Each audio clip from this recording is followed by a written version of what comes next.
Hoje sobre o Habermas. Na aula que vem eu falo sobre o Marcuse.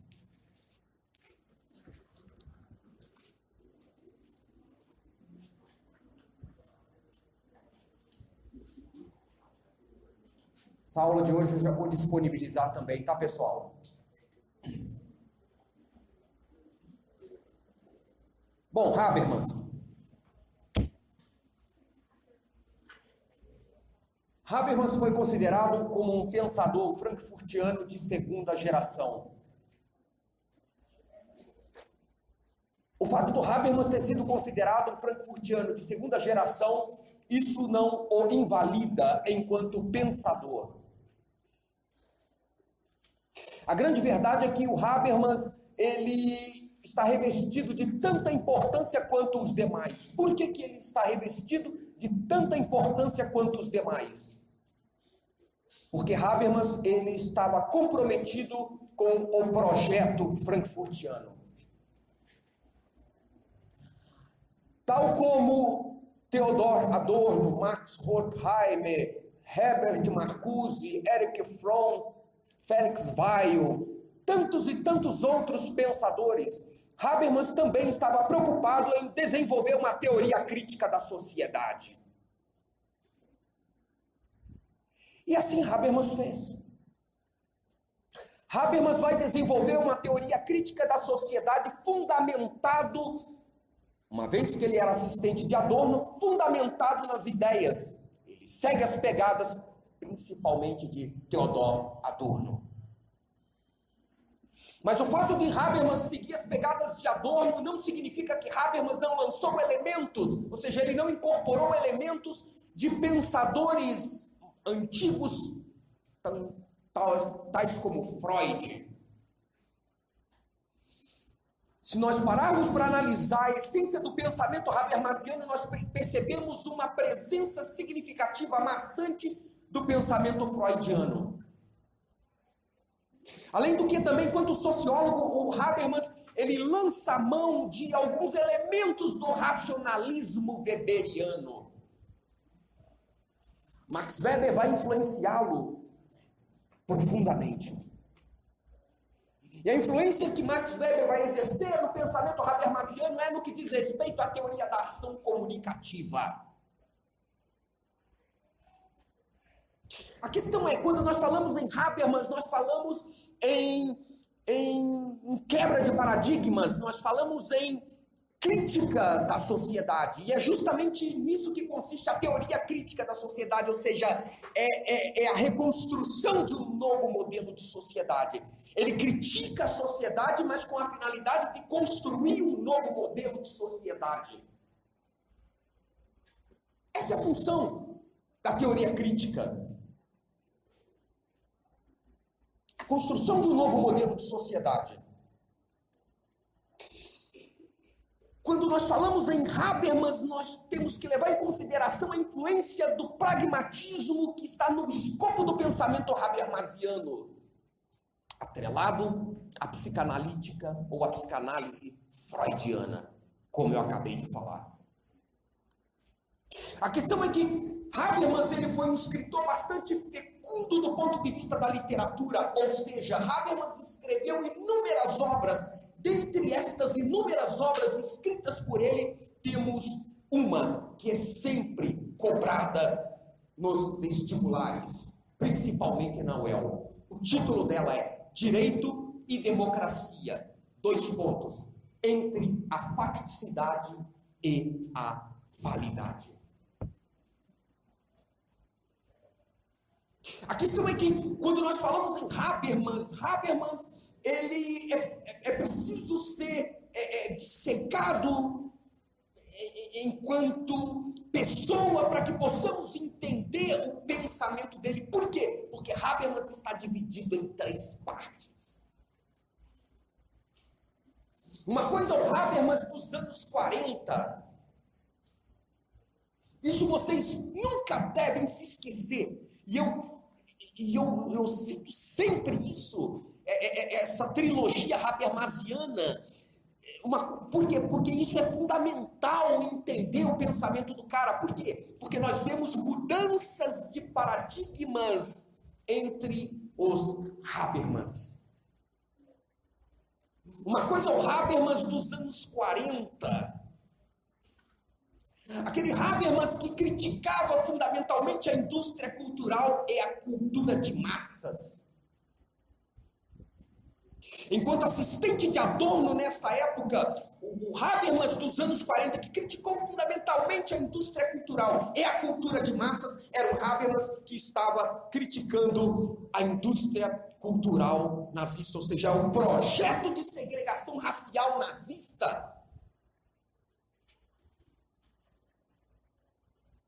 O nazismo usava a indústria cultural para impregnar uma ideologia com a finalidade de produzir massas de manobra.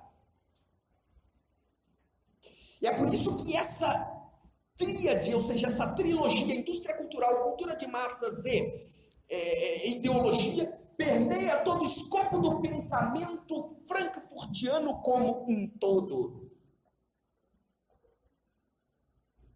E nós vamos ver isso presente também em Herbert Marcuse. Só que o grande problema é que o Habermas também dos anos 40 está criticando ferrenhamente, tanto quanto o Theodor Adorno e o Max Horkheimer, lá no Eclipse da Razão e na Dialética do Esclarecimento, ele vai criticar também o capitalismo.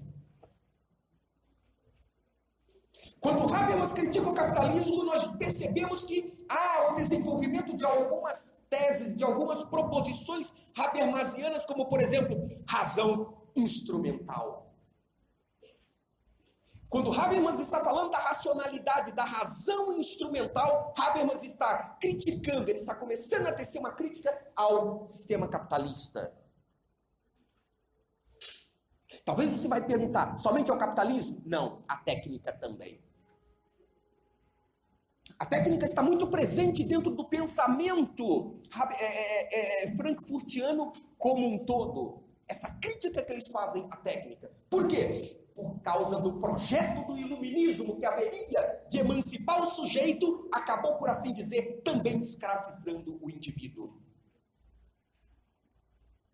Só mudou a tutela.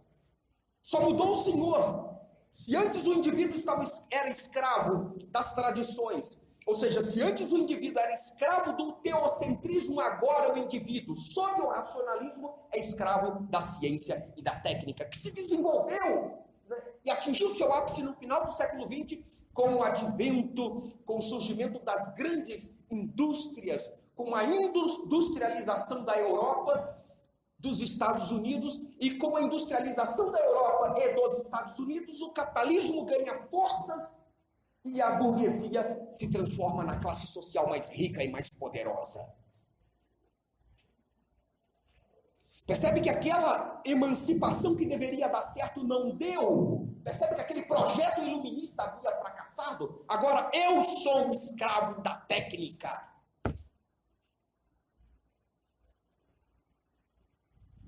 Só muda a tutela.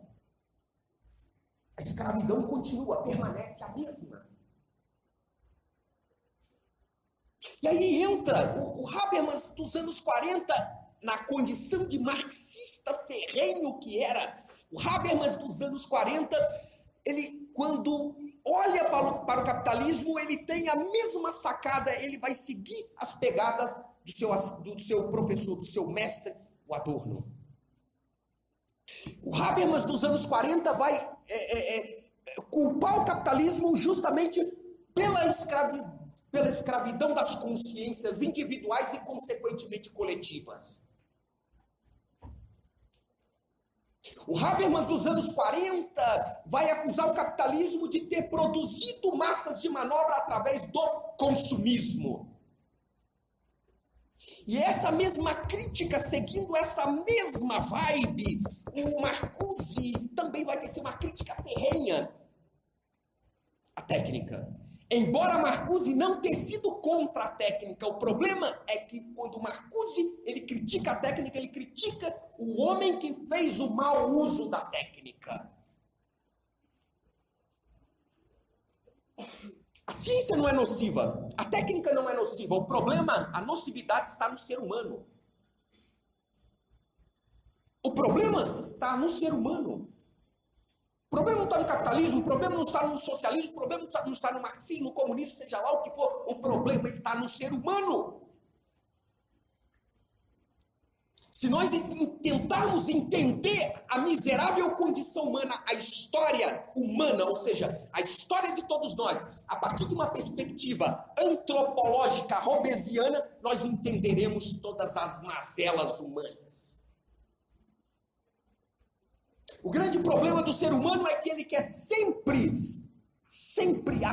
encontrar um bode expiatório para expiar suas culpas, expiar suas misérias.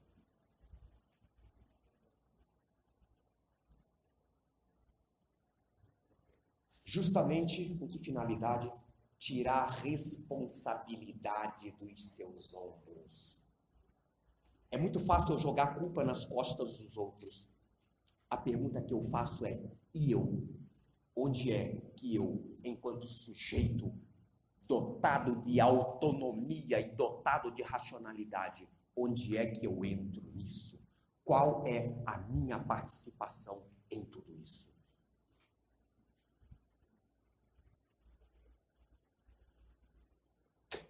Habermas dos anos 40 é esse Habermas, como eu acabei de falar. Habermas comunista. Só que tem um detalhe: quando a Alemanha ela cai definitivamente sob o regime do partido nazista, o Habermas se vê em sérias dificuldades, a ponto de vazar da Alemanha. O Instituto de Pesquisas Sociais, sediado lá na Universidade de Frankfurt, na Alemanha, que posteriormente passou a ser chamado de Escola de Frankfurt, ele foi fechado pelo nazismo.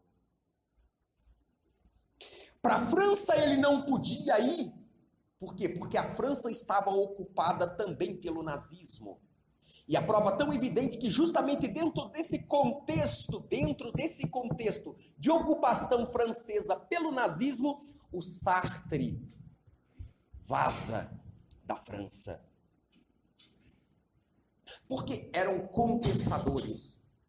Para o nazismo era inadmissível a proposta de um novo modelo de sociedade. Imagine, num Estado totalitarista, propor um novo modelo de sociedade a partir ainda que seja racionalista através dos moldes weberianos. Era inadmissível, era incompreensível a racionalidade do Terceiro Reich. E aí eles são obrigados a vazar. E quando ele vaza, ele vai para onde? Como é comum de todo comunista, né? Critica o capitalismo, mas vai para os Estados Unidos. Foi isso que Habermas fez. Tal como Herbert Marcuse vazou para os Estados Unidos. Quando Habermas chega nos Estados Unidos, o Habermas, já no período pós-Segunda Guerra Mundial, nós percebemos que o Habermas ele está antenado, ele está presenciando tudo aquilo que está acontecendo nos Estados Unidos, que é o limiar da Guerra Fria. E aí que Habermas percebe que existe uma corrida armamentista, o mundo está polarizado, por um lado a União Soviética, por outro lado os Estados Unidos, por um lado o Pacto de Varsóvia e seus aliados, por outro lado a OTAN e seus aliados, ou seja, o mundo estava em iminência de uma terceira guerra mundial.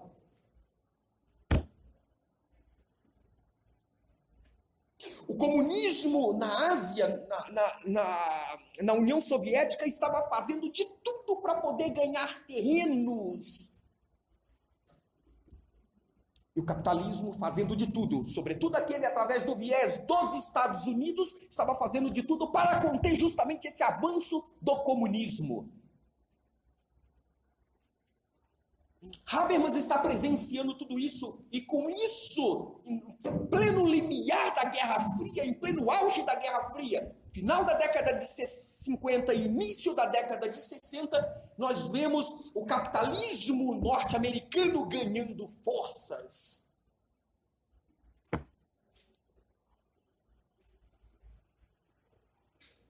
E aí Habermas consegue perceber que aquela nação que até então estava destruída, como era os Estados Unidos, que estava economicamente falando com seus cofres, né, em decadência, porque gastou muito em guerra, o Habermas percebe que através do capitalismo, né, a nação foi se recuperando economicamente.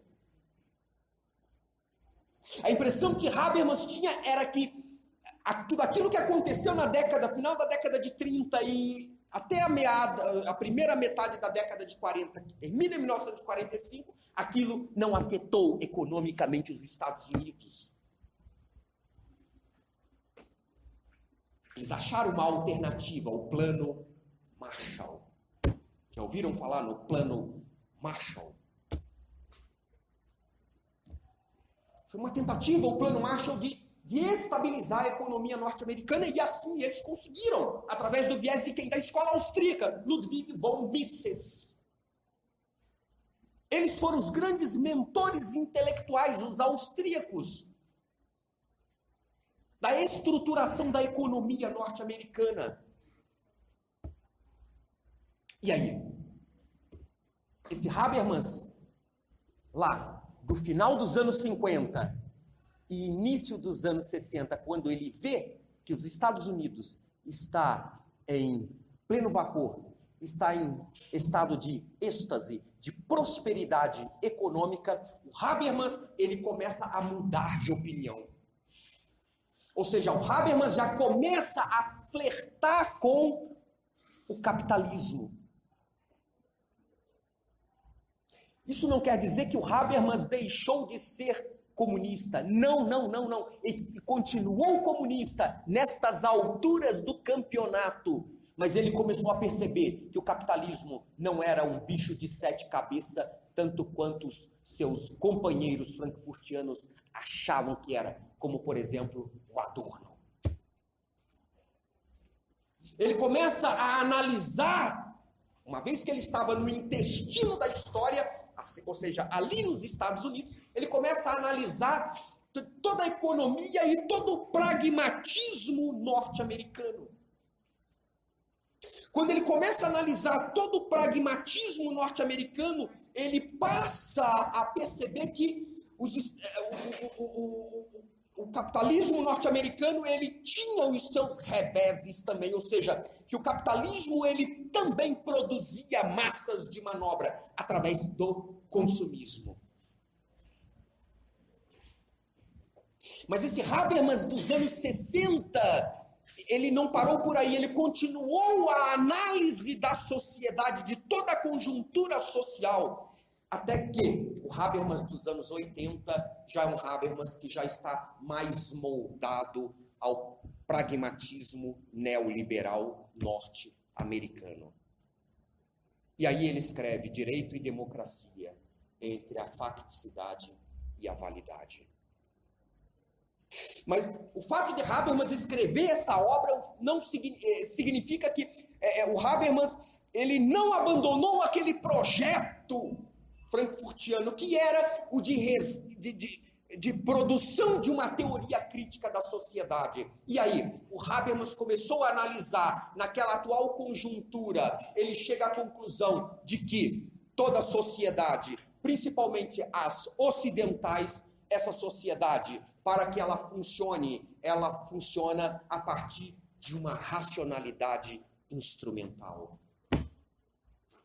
É a racionalidade instrumental que dá dinamicidade a essas sociedades.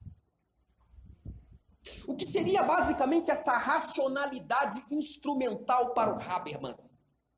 A razão instrumental para o Habermas é tudo aquilo que, como eu disse, dá dinamicidade, é tudo aquilo que move a sociedade.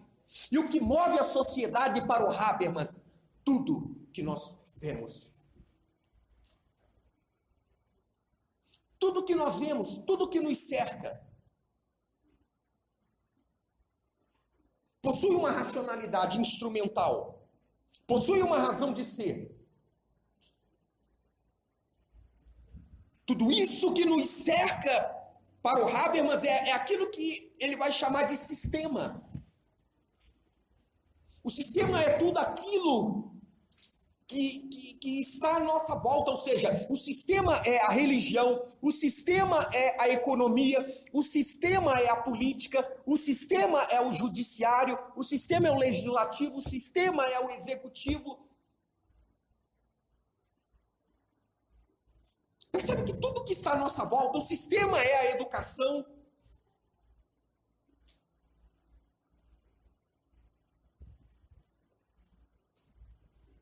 Só que esse sistema, para funcionar perfeitamente, ou seja, para que essas peças estejam interligadas, tais como as peças de uma máquina, elas precisam de uma racionalidade, elas precisam de uma razão.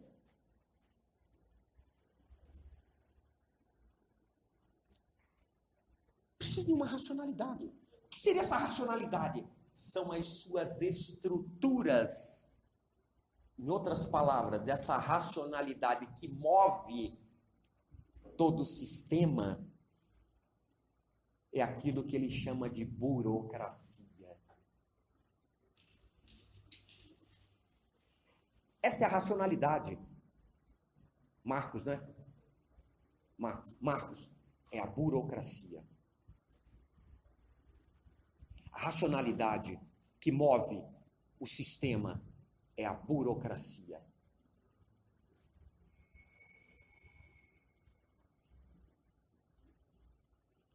A religião está cerceada ou não de burocracia? É ou não burocrática? Pra caralho. Direito é burocrático? Vixe Maria, se é. É o cara que é condenado hoje vai ser preso daqui a 10 anos. Ele é condenado a 9 anos e vai ser preso daqui a 10 anos. Ou seja, quando ele for preso, já venceu o tempo dele. Mas, enfim.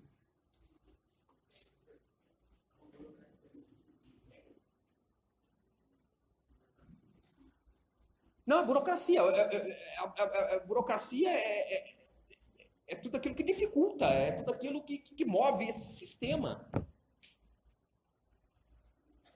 Daqui não vai direto. Se daqui você tem que chegar aqui, antes de chegar aqui, passa para cá, passa para cá, passa para cá, vem aqui, vem aqui, vem aqui, até chegar aqui. A burocracia. É igual uma ordem na igreja, por exemplo, o presbítero, padre, tudo. Eu chamaria do direito canônico. Seria a burocracia da igreja.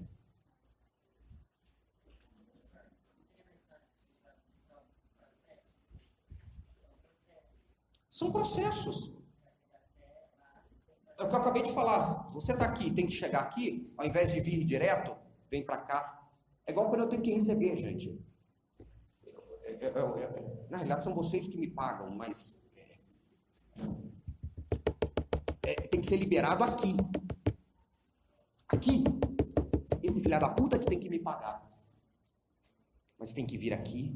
Daqui tem uma bagagem de papel que tem que mandar para cá. Tem que ser carimbado, expedido. Ele vem para cá. Daqui ele vem para cá. Daqui, por último, vai lá. Se não houvesse burocracia, se não houvesse essa racionalidade instrumental, ou seja, se não houvesse essa burocracia, não seria muito mais fácil vivermos no sistema? Claro! É por isso que ele critica o mundo da vida. É por isso que ele critica o sistema. Porque o sistema, ao invés de facilitar a vida dos outros, acaba prejudicando a vida dos outros. Uma sociedade orgânica e mecânica. Tem a ver. Percebe a influência de Weber?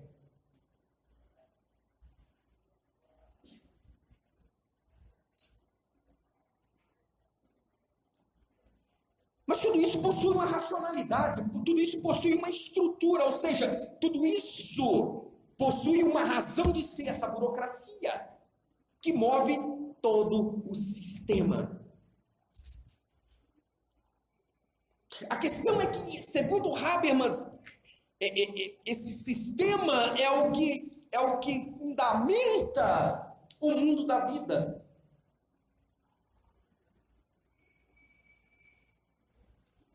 Por que é o que fundamenta o mundo da vida? Porque são justamente essas peças que vão compor todo o sistema, né, que possuem uma linguagem distinta. O direito não possui uma linguagem distinta. Percebe que o sistema é a sociedade. O direito possui uma linguagem distinta, com toda a sua burocracia, com toda a sua racionalidade instrumental.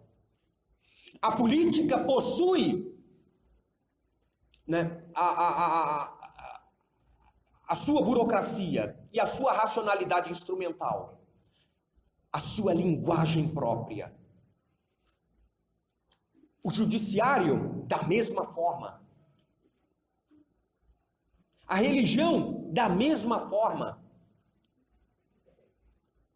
Percebe que essas pretensões de validade, embora possuírem naturezas distintas, finalidades distintas, linguagens distintas, como elas fazem parte dos sistemas, estão concatenados ao sistema, que darão fundamento, que irão fundamentar o mundo da vida, elas estão dialogando entre si.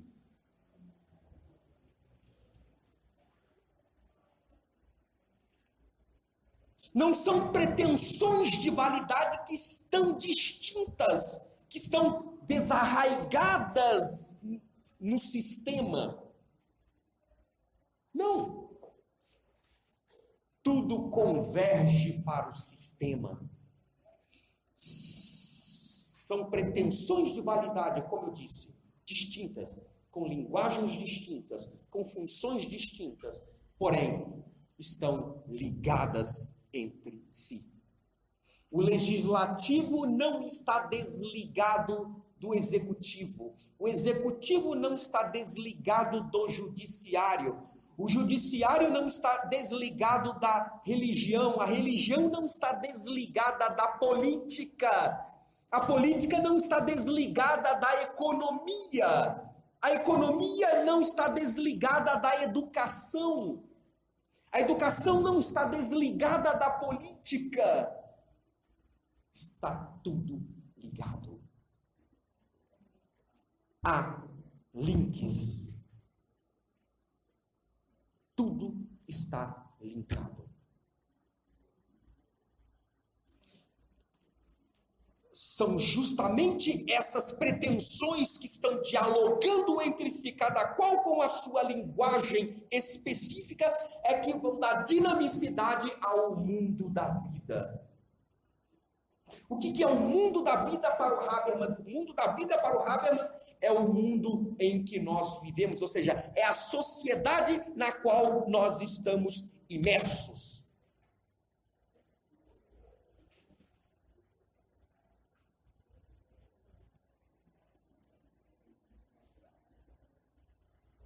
Talvez você vai perguntar, onde entra a teoria da ação comunicativa em Habermas?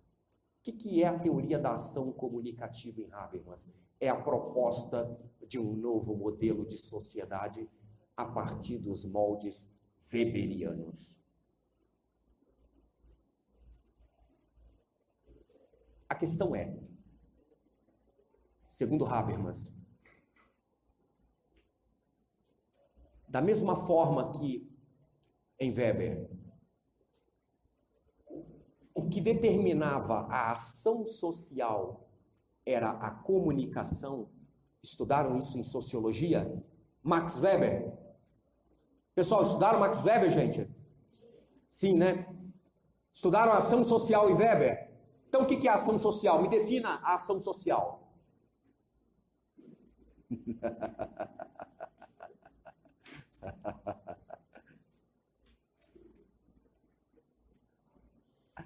Ação social é toda ação, segundo Weber, é toda ação que o indivíduo pratica influenciado pela ação do outro indivíduo.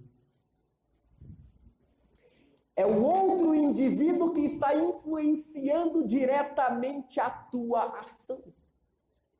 Mas a questão é que para o Weber, para que haja uma ação social, é necessário que haja o estabelecimento da comunicação. Se não existir o fator comunicação, não é ação social, e sim uma mera ação.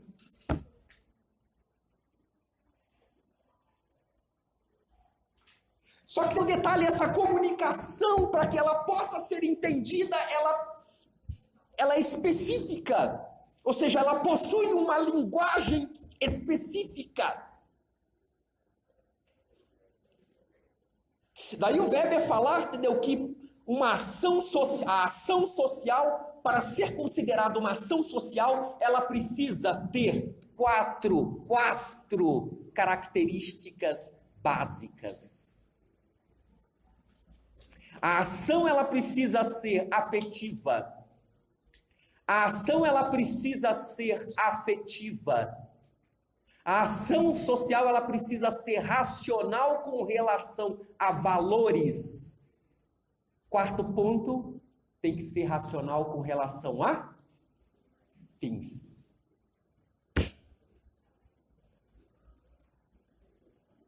Onde entra isso em Habermas? Entra no aspecto de que essas pretensões de validade, ou seja, tudo isso que faz parte do mundo da vida, embora terem linguagens específicas para elas se comunicarem, ou seja, para que o mundo da vida seja instaurado, ou seja, para que haja a realização, a concretização do mundo da vida, é necessário que essas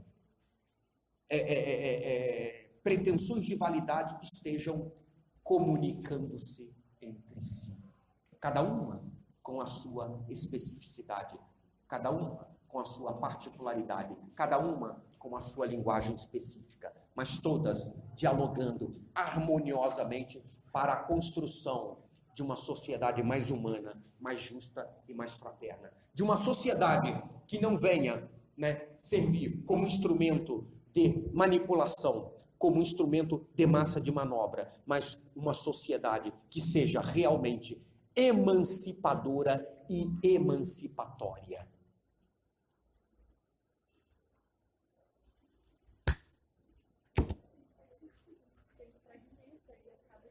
É por isso que o Habermas, ele é considerado como um pensador assim, o tanto quanto contraditório, e há indícios fortes que todo o escopo do pensamento habermasiano não é produto da mentalidade dele, não foi desenvolvido por ele, ou seja, é um plágio, é uma compilação que ele fez dos seus alunos. E há fortes críticas de muitos habermasianos com relação a isso. Será que essa teoria da ação comunicativa, da racionalidade instrumental e o mundo da vida é fundamentalmente habermasiano ou é um plágio? Ou ele plagiou, compilou de seus alunos? Isso é comum no mundo da filosofia? Claro que é.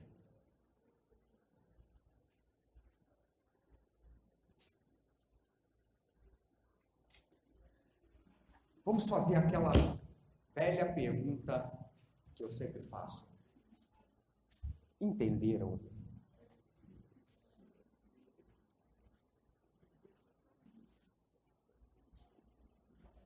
Fala.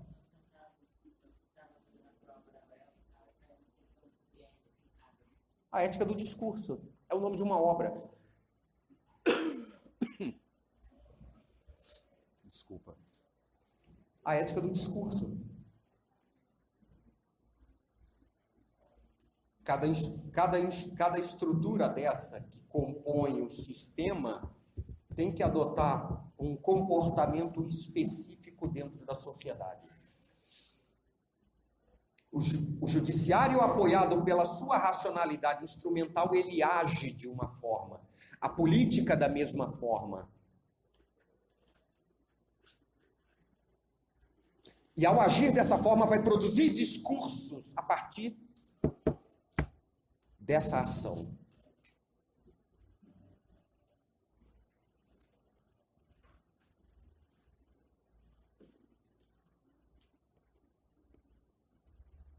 Mais alguma pergunta, gente?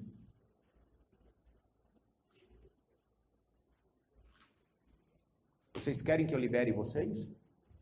Hã? Que horas são agora? Hã?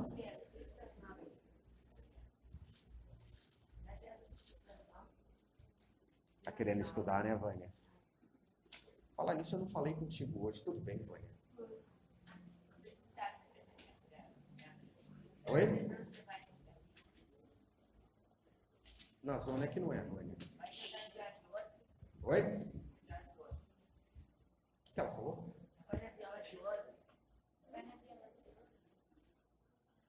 Não, eu tô pensando em ir lá no... Como é que é o nome daquele forró que tem ali embaixo, ali dos velhos ali?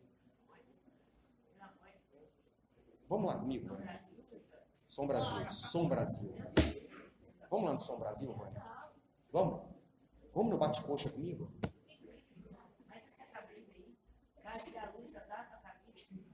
Tô parecendo sanfoneiro de zona com essa camisa? Porra, Vânia.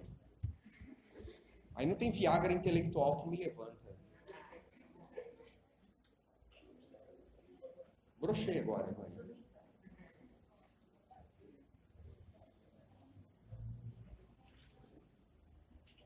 Ela me critica, mas ela gosta quando eu dou uma cutucada nela. Você não gosta, Vânia?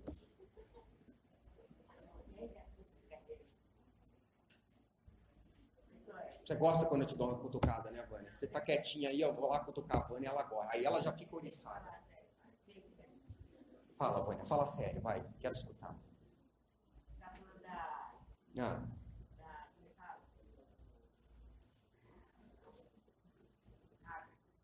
De quem? Hã? Rabo? Habermas. Fala, Jürgen Habermas. Eu? Nada, Vânia. Não, é como as instituições devem se comportar. É como as instituições para que produzam uma sociedade. Por exemplo, quando nós falamos em democracia, muita gente acha que democracia, principalmente no Ocidente, acha que democracia é só o direito do povo de votar. Não. É uma visão muito reducionista, muito tacanha. A democracia, para se constituir enquanto democracia, ela precisa, sobretudo, ter o equilíbrio das instituições. Por quê? Porque são as instituições que têm como finalidade salvaguardar a democracia. Se as instituições não estiverem bem, se elas não estiverem dialogando entre si, se elas estiverem em desarmonia, a democracia corre risco.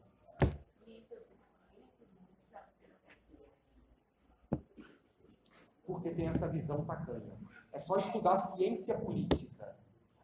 Pega qualquer compêndio de ciência política. Paulo Bonavides, por exemplo. Mas percebeu que você fragmentando o poder legislativo, judiciário e tal, você cria um ideal de unidade, só que você fragmenta em relação a uma sociedade orgânica é a simples, né? Em relação a uma sociedade orgânica, por exemplo, onde todo mundo tem esse poder de pensar em várias áreas, entendeu? E a mecânica não. Uma é designada para... Uma é característica das sociedades primitivas, outra é característica das sociedades contemporâneas, industrializadas. Sim, mas você percebeu como que você limita esse poder a uma pessoa, você dá cargo Sim, a ela, mas mesmo sendo nas sociedades orgânicas ou mecânicas, embora serem sociedades distintas no que diz respeito à sua forma, elas são idênticas no que diz respeito ao seu aspecto essencial. Por quê? Segundo Durkheim. Por quê? Porque o que une os indivíduos dentro dessas sociedades são os laços.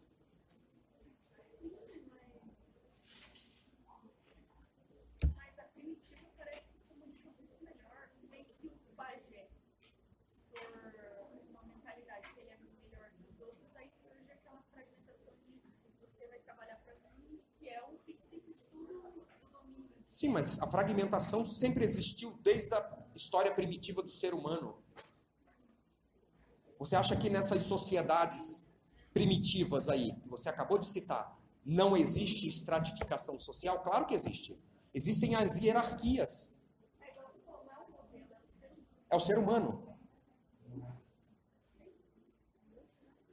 A história do ser humano é a história da miserável condição humana. A história do ser humano é a história das contradições. Mas percebe, acho que a origem é a fragmentação. A história do ser humano é a história das contradições. Tá claro isso para você?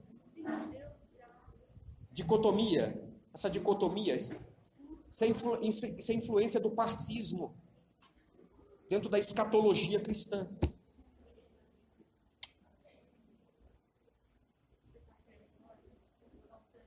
Pode perguntar. O que tem? Acabei de falar da ação social. sim, mas essa ideia Acabei de falar também da dominação burocrática. Eu estou aqui, quero vir aqui, tenho que passar por uma série de departamentos. Isso é dominação burocrática. Já estudaram o conceito de dominação em Weber? Hã? Não tem a dominação burocrática lá? É isso. você dá cargo e Sociologia é isso. por isso que muita gente defende a monarquia. Por que o Habermas ele se apodera de elementos do pensamento weberiano? Que, por sua vez, lá, o Weber era um neocantiano. Por que ele se apodera de elementos do pensamento weberiano? Simples. Porque o Habermas, quando está desenvolvendo essa teoria crítica da sociedade, quando ele está analisando a sociedade, está analisando com a lente de um sociólogo. Não de um filósofo, de um sociólogo. E a escola de Frankfurt era mais. Eles eram sociólogos.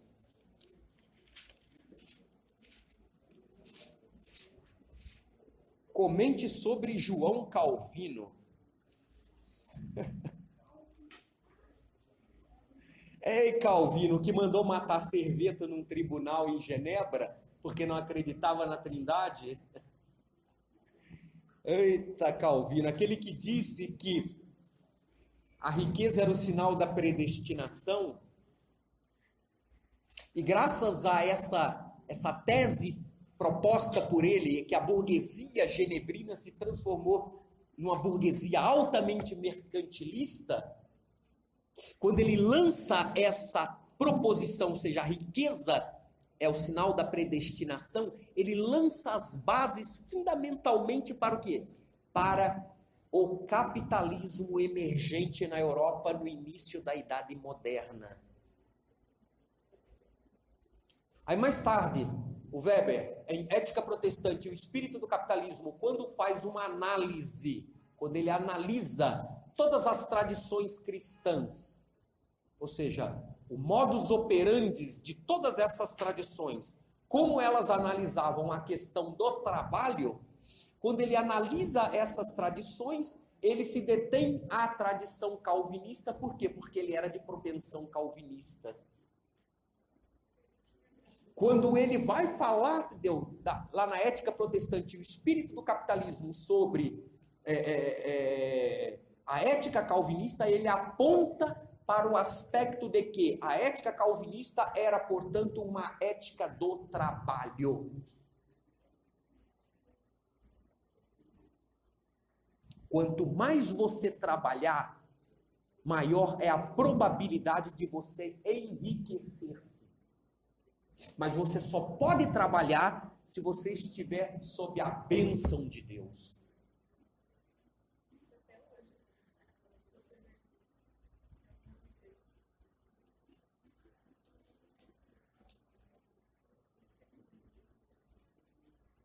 É isso.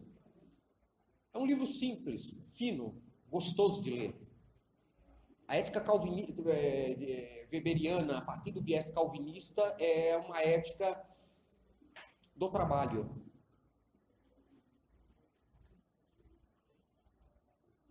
Pessoal, vamos tomar uma água? Vamos? Já aluguei demais a cabeça de vocês aqui, vocês já devem estar com o sacrossanto saco de vocês cheio de me escutar, né?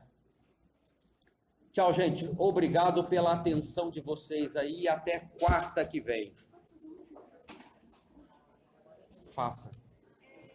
O iluminismo tem alguma coisa ainda que eu não entendo, né? O quê?